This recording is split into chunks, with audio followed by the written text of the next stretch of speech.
Hey, thanks for making it to Veterans Info Tap. I'm glad you made it. The VA is bringing it back to serve veterans. Let's see if this is going to work. What is it going to do as far as an impact? We're going to talk about it here. But before I do, I want to throw on a special thank you to Jump Dude 55. Hey, Jump Dude, thank you so much for your super comment, super chat thing. I really do appreciate your support so very much. Jump Dude 55. Thanks again. All right, so this is on Federal News Network, and the VA a while back had mandatory overtime in place, and that got loosened up a little bit. And now the VA is looking to reinstate mandatory overtime. Why? For the backlog specifically, the backlog of claims. So overtime to address the backlog of claims. Now, I'm going to throw this out there real quick for you before we jump into this. If you submit a claim with a bunch of unorganized evidence, questions that could arise from that evidence without answers to the questions in your claim, you are going to have a more drawn-out claims process. If you provide all the evidence that you need in a clear and concise fashion, you provide the VA clear evidence of your nexus, clear evidence of your severity as it relates to the rating schedule for your specific condition. You utilize your doctor to, if you need a Nexus Letter or DBQ completed, to help really solidify that. If your doctor can't, won't, or doesn't, utilize AME. They're board certified doctors. They can take care of this stuff for you via telehealth, so you can do it from the comfort of your home. In many cases, they can even diagnose if need be.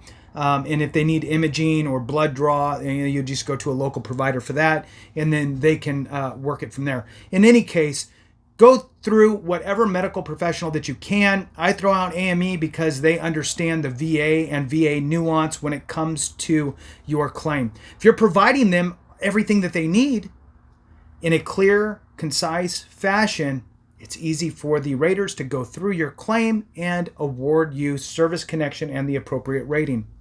Just saying. So AME's information's in the description and in the comments if you need them.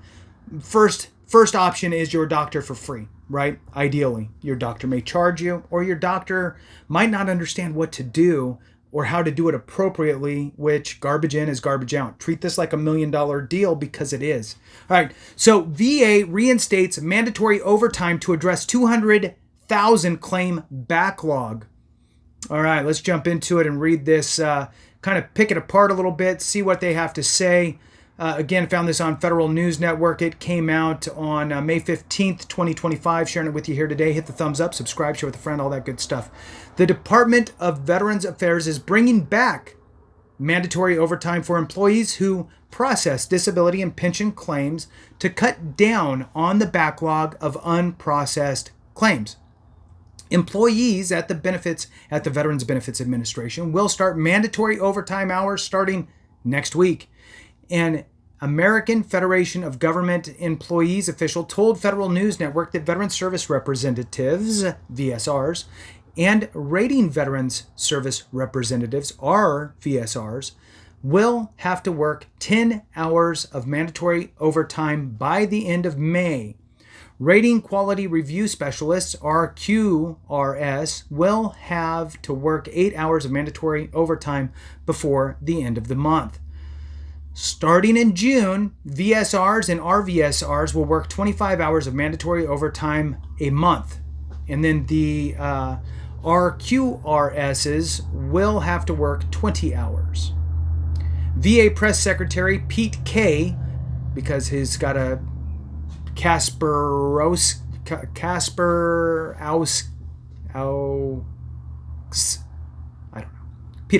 K. Pete K. said in a statement that mandatory overtime for rating claims processors will start Sunday, May 18th. This is the right decision for veterans who have waited too long to get the benefits they've earned, Pete K. said. The AFGE official said mandatory overtime is meant to reduce a backlog of unprocessed claims. LaVon Green, a member of the quality review team at the VBA Philadelphia regional office, said she received an email about mandatory overtime a few days ago. Green, an AFGE Local 940 member, said she's concerned the mandatory overtime, in addition to a return to office mandate and plans to cut more than 80,000 jobs from VA, will cause burnout among her coworkers. They're making decisions that are in opposition of one another. We can't have the best year ever if we're going to reduce our FTE, Green told Democrats on the Senate VA committee at a spotlight hearing Wednesday. Now, I'll just throw this out there for the heck of it. The messaging has been no forward-facing, veteran-related type of positions. These are supposed to be positions. Look, I don't know. 80,000 is a big number. I'm pretty sure you're not going to reach that number without touching forward-facing, veteran-facing positions. But the way that it's being said, and we'll see when the dust settles, the idea would be is that these types of positions would not be reduced. Now, to go further, I would say that the idea of including AI and other technology solutions into the claims process would also be enabled. Are we going to hit bumps along the road? Yes. Is it going to be a smooth ride? No, because there's bumps. And we'll see. I don't know what's going to happen with VBA and claims processors and claims reps and raters and all that stuff. We'll see what happens. Anyway, let's move on. So VBA's workforce grew to record levels under the Biden administration, but also saw workloads that were also at record levels under the PAC Act of 2022, law that expanded VA healthcare and benefits eligibility for veterans exposed to toxic substances during their military career, which we all know. Now, the question is, if everybody jumped in and said, oh yeah, I got a presumptive for that, or I got a presumptive this, I have a presumptive that, because that's what the PAC Act created, was the ability to file presumptive conditions. So it just kind of made it more streamlined, right, for those conditions. You just need to prove you were in a location that calls for that presumptive condition, and you need to prove you have that condition, and you should be golden. Well, if everybody's pretty much done that, and there's not a whole lot more coming, I don't know. I mean, we'll see. So let's move on. In the past, VA has managed their workload by mandatory overtime for years and years and years. We thought with the passing of the PAC Act and the additional full-time employees that was going to be provided to us, we would be better able to manage our workload, Green said. VA Secretary Doug Collins told members of the House Appropriations Committee on Thursday that the department had a claims backlog of about 260,000 at the start of the Trump administration and has since dropped roughly 21%. We didn't add any employees, and we didn't add any more money to do that. We just got it done because this is the problem we're seeing, Collins told the Subcommittee on Military Construction, Veterans Affairs, and Related Agencies. The VA currently has a backlog of more than 201,000 claims according to its website. The VA has relied on mandatory overtime under several administrations to reduce the backlog of claims, but VBA, Veterans Benefits Administration, ended mandatory overtime in July of 2024. Former VA Undersecretary for Benefits Josh Jacobs told reporters at the time that VBA relied on mandatory overtime. Quotation here. It says, we are producing and delivering veteran benefits at a very high level. But as I've said before, I have never thought that mandatory overtime is a sustainable operating practice. After eliminating mandatory overtime, VBA shifted to a system of mostly voluntary overtime where employees can work for a maximum of 20 hours of overtime each month. The VA led a government-wide return-to-office push under the Biden administration, but allowed VBA employees to keep their hybrid telework schedule to keep up productivity. VBA, as of July 2024, required employees of the National Capital Region to work in the office 5 days per week, 2 weeks per 2-week pay period. VBA employees in a regional office outside the DC area, however, were given maximum telework flexibility and were required to come into the office at least 2 days each pay period. There were some exceptions to this policy for certain types of jobs that require more in-person interactions. Green said, VA facilities have limited space and insufficient equipment to support return to office efforts, and called the mandate itself a self-imposed obstacle, making it harder to serve veterans. Moves on here to say, I would not be able to do as many hours as I could if I had to return into the office for mandatory overtime. Our employees are going to be spending a lot of time in the office away from their family, traveling to and from.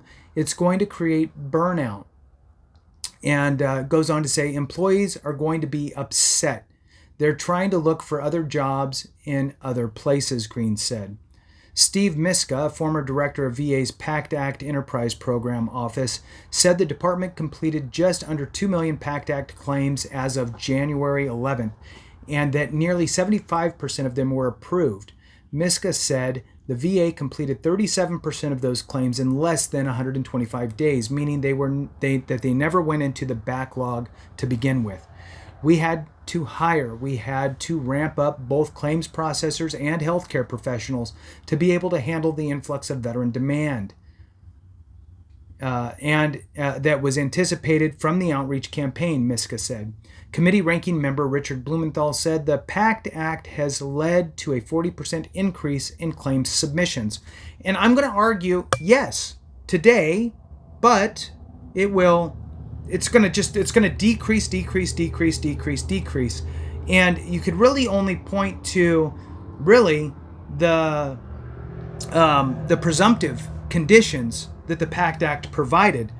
The question really is, would that veteran still file for other things like my bad back, my migraines, my PTSD, my whatever, right? You name it, a non-presumptive condition.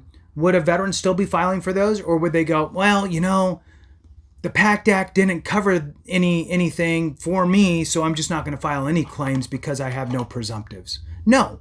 Most likely, a veteran who's going to file a claim is going to file a claim, and a veteran who's not going to file a claim is not going to file a claim. All right, moving on.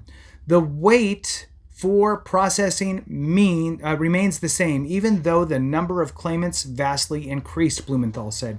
There's room for improvement here, but not for condemnation of the PAC Act or the people who implemented it. Okay, one more thing I'm going to throw out there is, again, if veteran A was planning to file a claim, then the PAC Act comes, and now you have a presumptive condition for sinusitis, the Gulf War veteran. They're going to add sinusitis to their claim and file their claim with sinusitis. In addition, they file their claim, and that's going to be deemed as a PAC Act quote-unquote claim. Now, let's say that you have a Vietnam-era veteran who has already filed all the claims that they're ever going to file, unless they go to file for an increase on something as it gets worse. But let's pretend that that's not even the case. They've already filed, they got their rating, they're good to go where they're at, whatever it is. But now the PAC Act comes through, and rightfully so, and many years too late, by the way, for all the Vietnam vets, hypertension gets added as a presumptive condition. Well, now it's like, now I can add my hypertension. So now they're going to file a claim. So that would be a new claim that probably wasn't going to be forecasted. You couldn't anticipate that person would file for that because it wasn't a presumptive condition. But now it's a presumptive condition, so now you can assume that people are going to start filing for that. So what I mean is, before the PAC Act, you would never assume that they would file for hypertension if they hadn't already. So now, with it opening up, you're getting those new claims as PAC Act quote-unquote claims. So all that to say is that with the tremendous push, and they actually did a pretty good job, I think, in pushing out PAC Act, right? Pushing that out, their marketing campaign for it to drive awareness.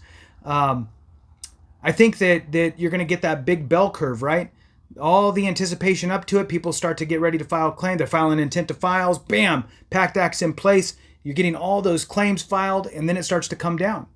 And then it's not going to stay at this high level because it's presumptive conditions for a set group of individuals. So, I don't know. Anyway, just my thoughts. Love to get yours. Thanks for watching. I appreciate you very much. Have a great one. And remember, if we don't take care of each other, something went wrong.